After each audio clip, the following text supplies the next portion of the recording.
Foreign Minister today. And what is the Trump administration's strategy now to end the Ukraine war? Well, our strategy is to continue to engage all the parties that are involved in finding an outcome to this conflict. We will engage any time that we have an opportunity to do so, like we did today.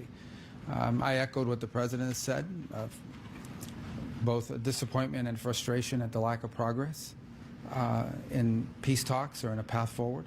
So we'll continue to engage. We shared some ideas and comments, which I'll take back to Washington as early as this evening in terms of calls and reflected, and perhaps there's something to build on there. So, but it was a frank conversation. It was an important one. We had it, and we talked about some other items as well and related to the war in Ukraine, but that was obviously the first and foremost topic that we discussed. And look, the President's been pretty clear. He's disappointed and frustrated that there's not been more flexibility on the Russian side to bring about an end to this conflict. And we hope that can change. And we're going to continue to stay involved where we see opportunities to make a difference. Without speaking for the foreign minister, which I know you don't want to do. Which foreign minister? This one. Oh, Mr. Lavrov. Yes. Yeah, without speaking for him, did you get the sense that they're moving towards flexibility?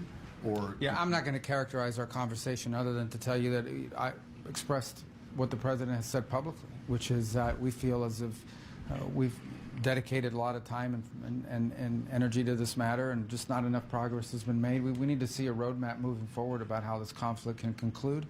And then we shared some ideas about what that might look like, and obviously I'll take that back to the President here as early as this evening, and hopefully there's something that we can build on there, but we'll find out. Secretary, a couple of months ago you said that what was necessary to end this war would be a conversation between President Trump and President Putin, but there have now been multiple phone calls between the two of them, and yet the war in Ukraine goes on.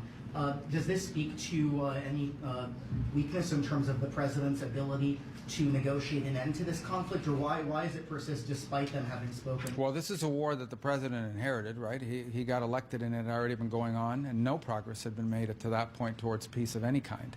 In fact, there had not even been any meetings between the Ukrainians and the Russians for quite some time.